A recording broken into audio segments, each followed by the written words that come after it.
Alright. Oh my god! What is that thing? That was Lethal Company, the insanely funny horror game that has taken everyone's YouTube recommendations by storm. And who can blame YouTube? This game is insanely fun. Pick your favorite sounding moon, enter the random building on the moon, and pray you get enough to get the quota. Kate! Because you don't want to know what happens when you don't meet the quota. What the fuck? Once you run out of days, go ahead and pull up to the company building and sell off your scrap to the squid dude. But do not ring that bell too much or he will try to penetrate you with his large tentacle. This game is super easy to pick up, and what can happen on each moon can be the most hilarious and or terrifying thing to ever occur to you. And with the implementation of proximity chat, it ups these factors by 1,000%. Oh my god, Kate! It's great because you can just be vibing with your homies 1 second and turn around and see the most horrific, terrifying thing you've ever witnessed. Now that is how you do some fucking horror right there. Oh, and guess what? That's just one of the many encounters you can have with hostile monsters. And with randomly generated maps, you can get into some wild ass situations. Oh my god! The best way to do this is to describe the creatures with all our encounters with them. First, you got the motherfucking burbs. They're pretty chill. Entering the building allows a variety of monsters to be Lethal Company. He said it! He said it! There's this big blue slime. He's not very deadly and more of a nuisance than anything. I mean, just look at him. You can even poke him. Now, you can get hit by it, but like, you can also just kind of jump over him like he's a big moving puddle. You got the big ass spiders. These guys will have webs indicating they spawned in, but that doesn't stop us from being surprised and dying by these damn things. There's these loot bugs, and they're pretty chill. They'll be pretty neutral until you attack them, but you can also give them a piece of scrap to get past them. Or if you're leaving stuff at the start to take back to the ship, they'll pull a heist on you and leave you broke. We just got robbed. There's also these things. I don't know what they're called, but it just means instant death every time you come across them. So, avoid at all costs. What the fuck? Go! I fell. One that's nearly impossible to avoid is these face huggers. They hang on the ceiling and just wait for you to walk under them. Then you got him, the Bracken. Cade? Lurking in the shadows, waiting for you to slip up and Well, now forget his what? existence. This Wait, tall, he spawned up, scary-ass Larry the Lobster-looking motherfucker's the bane of my existence. But man, if this guy doesn't make the game exciting when he's there. Went for you, bitch. These coil heads are like that one SCP that you have to look at the entire time or you'll die. What?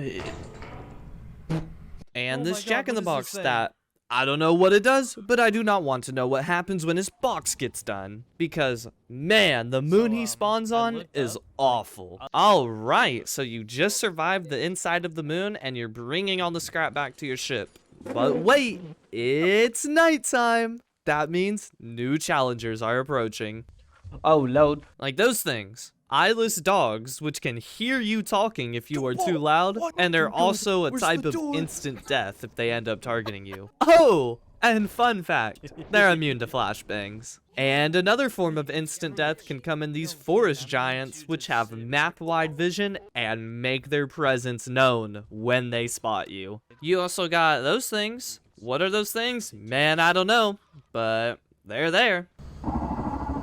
What the fuck? What the hell was that thing? You're telling me there's just worms that size just existing in the earth? Okay, so you just survived your first week and your quota amount doubled. But now you got paid and can spend all kinds of money, baby! But what can you buy? Well, if you go to your home ship computer and pull up the store, all kinds of helpful items can be bought here. Like the basics of a flashlight, so you can see your homies die in 4K Ultra HD instead of the dark. You can also get a shovel, which allows you to defend yourself from the absolute horrors on the inside of the building. Or you can 1v1 your friend in a shovel duel. You can also get a flashbang, primarily used to troll the hell out of your friends. You can get a ladder, used to cross some gaps, or primarily used to troll the hell out of your friends. Or you can get these, the super useful walkie-talkies, which can actually change how you play the game entirely. With the use of walkie-talkies, you can now leave one guy on the ship, which can help indicate where scrap is and if any monsters are nearby to the other crewmates. So basically, if you're on the ship, you're playing Five Nights at Freddy's with your fellow crewmates. You can even open up huge locked doors in the building itself to allow your boys to access a new area and even get more scrap, which means more profits, baby. But guess what? Even when you're on the ship, that doesn't mean you're safe from the horrors that come out at night. What the fuck? Another thing you can spend your money on is traveling to the super hard moons. These moons have different interiors than the others. At least the one we went to did. It was like a huge mansion, and it was scary as hell. Needless to say, we didn't survive that planet long. The most worth it thing we bought was a teleporter, which allowed us to mess around with the forest giants on Rend. Oh my god, it worked!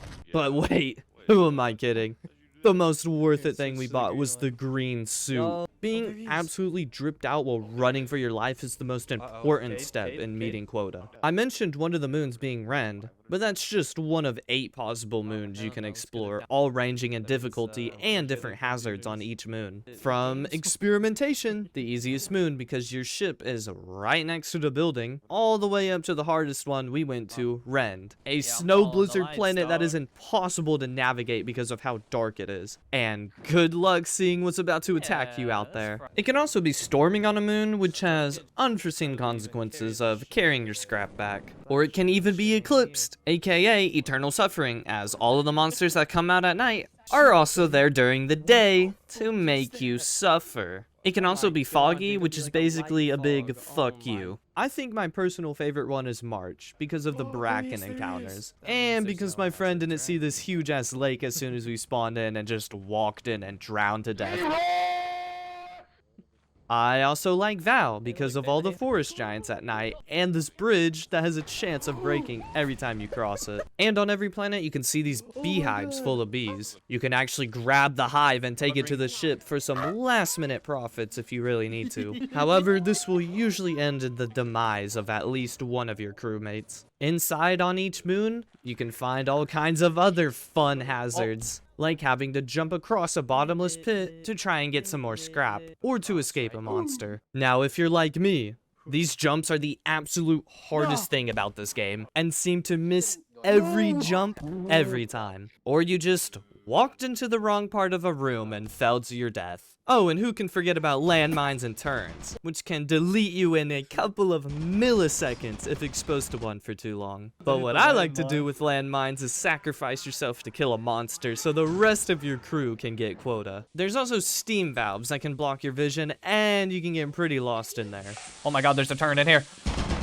It also covers your vision of the ground, so don't just run into the steam and expect a landmine to not be chilling right there. Alright, so you've been through a couple of moons and at least half your crew has PTSD. Well, now what? Well, you get back into the ship and do it all over again, getting more ship upgrades and bringing more flashbangs to help combat the increasing levels of monsters. Because guess what? You're working for the company, and the company values you, as long as you meet quota. So you better meet quota or you're no longer needed by the company.